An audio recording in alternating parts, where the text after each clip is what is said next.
আসসালামু আলাইকুম অ্যাস্ট্রোভেট্রিকের টিউটোরিয়ালে আপনাদের স্বাগতম। আজকে আমরা শিখব যে কিভাবে আমরা যে কোনো কার্ভ বরাবর টেক্সট লিখতে পারি। চলুন ভিডিওটি শুরু করা যাক।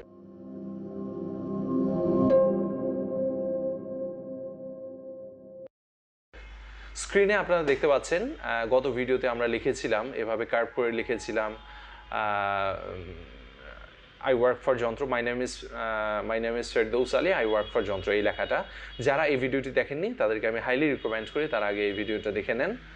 অ্যান্ড চলে আসি আমরা আজকের ভিডিওতে আমরা শিখবো হচ্ছে যে কোনো কার্ভ বরাবর আমরা কিভাবে এই টেক্সটগুলোকে আমরা লিখতে পারি। আমরা এই জন্য দুইটা কার্ভ আঁকি। আমি 3 পয়েন্ট আর্ক নিলাম। 3 পয়েন্ট আর্ক নিয়ে আমি এখানে একটা কার্ভ আঁকলাম।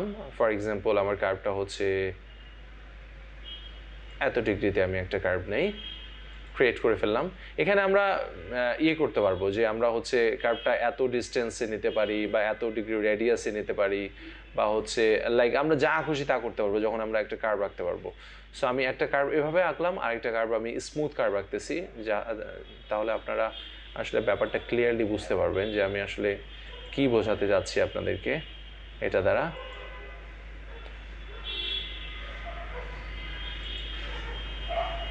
সো এইরকম একটা কার্ভ আঁকলাম,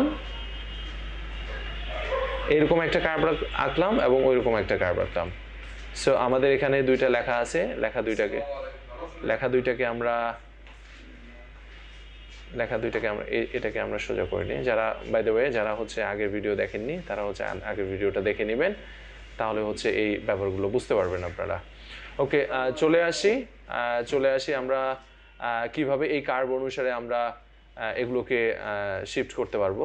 চলে আসি আমরা এই টিউটোরিয়ালে। ওকে, আমরা যখন এখানে দেখতে পাচ্ছেন যে এই যে এবিসি টেক্সট অন কার্ভস, মানে কি ওই কার্ভ অনুসারে টেক্সটগুলো যাবে। আমরা যখন এটাতে ক্লিক করব তখনই আমাদেরকে একটা কার্ভ সিলেক্ট করতে হবে এবং একটা টেক্সট সিলেক্ট করতে হবে। ফর এক্সাম্পল আমরা এই টেক্সটটাকে এই কার্ভ অনুসারে দিব। সো যখনই এটাকে সিলেক্ট করে শিফট প্রেস করে আমি ওটাকে সিলেক্ট করলাম, তখনই এটাকে ওই কার্ভ অনুসারে দিয়ে দিল। চলুন এখানে যে আমাদের এই পাশে যে ডায়লগ বক্সটা এসেছে, এই ডায়লগ বক্সটাতে কি কি লেখা আছে এবং এটা দ্বারা আমরা কি কি ম্যানিপুলেট করতে পারবো আমরা এটা দেখে আসি। শুরুতে লেখা আছে এবিসি টেক্সট অন কার্ভস, মানে টেক্সট হচ্ছে আপনারা এই কার্ভ অনুসারে টেক্সট লিখবে। এখানে দেয়া আছে যে সিলেক্ট আ সিঙ্গেল লাইন, যে কোনো একটা সিঙ্গেল লাইন সিলেক্ট করেন। অফ টেক্সট, একটা টেক্সটের সিঙ্গেল লাইন সিলেক্ট করেন, ডাবল লাইন না কিন্তু, অবশ্যই single line. And the curves, এবং একটা কার্ভকে সিলেক্ট করেন। একটা লাইনকে আমরা প্রথমে সিলেক্ট করলাম, কার্ভকে সিলেক্ট করলাম। টু ওয়ার্প ইট ইনটু, মানে কি এটাকে ওয়ার্প করার জন্য। ওয়ার্প মানে কি এই যে এভাবে যেমন শেপ থাকবে ঠিক তেমনই হয়ে যাবে। সো এটাকে আমরা দেখতে পাচ্ছেন যে টেক্সটের সাইজ, মেনটেন টেক্সট সাইজ, মানে টেক্সটের সাইজ আমরা লেখার সময় যা দিয়েছি ঠিক ওইটা মেনটেন করতেছে। বাট আমরা যদি স্কেল আমরা ফিট করি কার্ভের, এখানে বলছে যে scale text to fit curves, মানে কি কার্ভ যত বড় টেক্সটটাও ঠিক তত বড় হতে হবে। আমরা যদি এখানে ক্লিক করি তাহলে দেখবেন যে কার্ভটা আমরা যত বড় ড্র করছিলাম টেক্সটটাও ঠিক তত বড় হয়ে গেল। সো তারপর আমরা এখানে দেখতে পাচ্ছি যে পার্সেন্টেজটাকে আবার আমরা কম বেশি করতে পারবো। এখানে 100% যেহেতু করছি তাই 100% কার্ভ অনুসারে 100% টেক্সট হয়েছে। যদি আমরা ছোট করি তাহলে দেখবেন আস্তে আস্তে ছোট হতে থাকবে। সো আমরা এটাকে 100%ই রাখি। অ্যান্ড স্পেসিং হচ্ছে এই যে লেটার স্পেসিং, একটা লেটার থেকে আরেকটা লেটারের দূরত্ব কতটুকু, দেখেন এটা আমি সরালে আপনারা বুঝতে পারবেন। যখন আমি সরাচ্ছি তখনই দেখেন এই যে এদের গ্যাপটা বড় হয়ে যাচ্ছে এবং টেক্সটের সাইজ ছোট হয়ে যাচ্ছে। টেক্সটের সাইজ ছোট হওয়ার পিছনে কারণ হচ্ছে যে আমি এখানে 100% করে দিয়েছিলাম, তার মানে কি কার্ভকে আমি 100% মেনটেন করতে বলতেছি, তাই টেক্সটের সাইজ ছোট হচ্ছে। তো আমরা এটাকে স্বাভাবিক অবস্থায় রাখবো, অথবা আপনারা ওভারল্যাপও করতে পারেন। যদি মাইনাসের দিকে যান তাহলে এটা ওভারল্যাপ হবে। আমরা এটাকে স্বাভাবিক জায়গায় রাখবো। স্বাভাবিক জায়গায় রাখলে স্বাভাবিক স্পেসিং থাকবে। আর স্পেসিং তো আপনারা গত ক্লাসে শিখেছেন যে আসলে স্পেসিংটাকে কীভাবে ম্যানুয়ালি আপনি কন্ট্রোল করতে পারবেন একটা টেক্সট থেকে আরেকটা টেক্সটে স্পেসিংগুলোকে।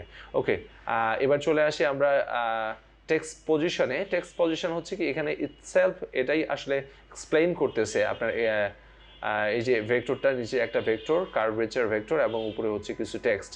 এই আসলে এক্সপ্লেইন করতেছে যে এটা কিভাবে কি হবে। তো এই যে কার্ভ অনুসারে দেখেন উপরে টেক্সটগুলো আছে, তার মানে লেখাটা এই যে আমাদের যে কার্ভটা আঁকছি কার্ভের উপরে এই লেখাটা আছে। এবার যদি আমরা কার্ভের মিডল দিয়ে লিখতে চাই, জাস্ট এখানে ক্লিক করব, কার্ভের মিডল দিয়ে যাচ্ছে।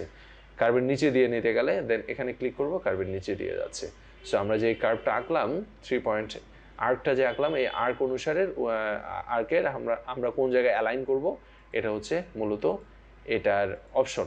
সো পজিশন আমরা এখানে এটাই রাখতে যাচ্ছি, তাই আমরা এটা রাখলাম। দেন হচ্ছে আমরা কি করতে পারি, টেক্সটটাকে আমরা অন দ্য আদার সাইডে নিতে পারি, মানে কি অন্য দিকে নিতে পারি। এটাকে ক্লিক করলে বুঝবেন অপোজিটে চলে যাবে, অপোজিটে চলে আসলো, টেক্সটটাকে উল্টাই দিল। দেন আমরা হচ্ছে চাচ্ছি যে না আমরা এমনটা করব না, আমরা যেমনটা ছিল তেমনটাই করব। দেন এটা হচ্ছে অফসেট ডিস্টেন্স, মানে কি আমাদের এই যে কার্ভটা আছে এই কার্ভ থেকে আমরা কত দূরে টেক্সটটা লিখতে যাচ্ছি এটার ডিস্টেন্সটা। ফর এক্সাম্পল এখানে যদি আমরা 100 মিলিমিটার দূরে কার্ভ থেকে 100 মিলিমিটার দূরে যদি আমরা দিতে চাই তাহলে 100 মিলিমিটার দূরে এটাকে থ্রো করবে, কার্ভ থেকে 100 মিলিমিটার দূরে এটাকে থ্রো করলো। সো আমরা এখানে চাচ্ছি যে না আমাদের কার্ভটা যেখানে আছে সেখানেই থাকবে। অনেক ক্ষেত্রে আসলে ডিজাইনের স্বার্থে এটা করতে হয় যে আমাদের কার্ভ যে ডিজাইনটা যেখান দিয়ে থাকে লেখাটা আসলে সেখান দিয়ে থাকে না, লেখাটা তার উপর দিয়ে থাকে। সো এইরকম সিচুয়েশন হলে এই যে এমনটা হলো। সো আমরা আবার দুইটাকে সিলেক্ট করলাম, সিলেক্ট করে হচ্ছে এটাকে আমরা ঠিক 0 0 করে দিলাম, তাহলে হচ্ছে টেক্সটের ভেক্টরের সাথে লেগে যাবে। দেন হচ্ছে আরেকটা ইন্টারেস্টিং ব্যাপার হচ্ছে আমরা যদি এই অপশনটাকে দেখতে চাই তাহলে আমরা এটাকে একটু কার্ভ করে দেখি। এই কার্ভের সাথে এই কার্ভটাকে আমরা ম্যানুয়ালি আঁকছি, তো এটাকে আমরা ঠিক যেভাবে আঁকছি ঠিক সেভাবেই টেক্সটটাকে ওইভাবে ওয়ার্ক করলো। সো আমরা এটাকে যদি মেনটেন আমরা যদি এটার স্কেলিংটা ছোট করে দেই, লেখাটাকে যদি ছোট করে দেই তাহলে আমাদের একটা অপশন বুঝতে সুবিধা হবে, এই যে নিচের টেক্সট অ্যালাইনমেন্টের অপশনটা। চলে আসি আমরা টেক্সট অ্যালাইনমেন্টের অপশনটাতে, দেখেন এইদিকে কার্ভের ফাঁকা জায়গা আছে, তার মানে টেক্সটটা যদি আমরা এদিক থেকে লিখতে চাই তাহলে আমরা লেফটে ক্লিক করলে এখান থেকে শুরু করাবে, রাইটে ক্লিক করলে শেষের দিক থেকে শুরু করাবে, অ্যান্ড দেন মিডল ক্লিক করলে মিডল থেকে শুরু করাবে। সো এই চিত্রগুলোই মূলত এটাকে এক্সপ্লেইন করে যে এটা আসলে কি। অ্যান্ড দেন আমরা যদি টেক্সটটাকে 100% করি তাহলে তো এটা 100% হয়ে যাবে কার্ভ অনুসারে। অ্যান্ড দেন হচ্ছে আমরা এটাকে অ্যালাইন টু কার্ভস করতে পারি, and then align to vertical করতে পারি। অ্যালাইন টু কার্ভস আর অ্যালাইন টু ভার্টিক্যাল মানে কি, ভার্টিক্যাল মানে হচ্ছে কি এরকম সোজা, এরকম উপর নিচে এরকম ভার্টিক্যাল হবে। আমি ক্লিক করলে আপনারা বুঝতে পারবেন, দেখেন টেক্সটগুলো এমন সোজা হয়ে গেছে সবগুলা, কার্ভ অনুসারে কেউ ফ্লো করতেছে না, ওরা ভার্টিক্যালি শো করতেছে। কার্ভটা যেভাবেই যাক ওইভাবেই গেছে, বাট ভার্টিক্যালি গেছে। বাট আমরা যদি অ্যালাইন টু কার্ভস বলি তাহলে অ্যালাইন কার্ভ অনুসারে অ্যালাইন করবে, কার্ভ যেভাবে হেলে দুলে গেছে ঠিক ওরা ওইভাবে হেলে দুলে যাবে। তো দ্যাটস ইট, আজকে এতটুকুই কার্ভের ভিডিওতে। আশা করি বুঝতে পারছেন। যদি কারো কোনো প্রশ্ন থাকে তাহলে আপনারা কমেন্ট বক্সে প্রশ্ন করতে পারেন, অথবা সরাসরি আমার সাথে যোগাযোগ করার জন্য হটলাইনে যোগাযোগ করতে পারেন, অথবা আমার নাম্বারে যোগাযোগ করতে পারেন, অথবা আমাদের যে কোনো ব্রাঞ্চে আপনারা যোগাযোগ করে আপনারা ইনিশিয়াল যে কোনো সফটওয়্যারের সলিউশন অথবা মেশিন চালাতে পারতেছেন না এটার সলিউশন, যে কোনো সলিউশন আপনারা নিতে পারেন।